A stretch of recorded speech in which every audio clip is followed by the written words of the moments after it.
Hello, in front of me I've got REALME GT Neo 2. In this video I'll show you how to use Google Assistant on lock screen. In the beginning enter Google app, tap button in the right corner, go to settings, enter Google Assistant, voice match and enable this function.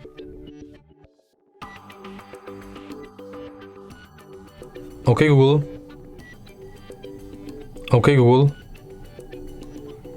OK Google.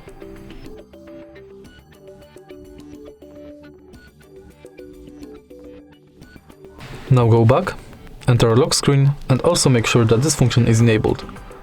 Now you can simply lock the screen and say, OK Google, what's the weather like today? It's 32 with snow showers. Today, there'll be snow showers with a high of 32 and a low of 23. If you find this video helpful, please leave like, comment and subscribe.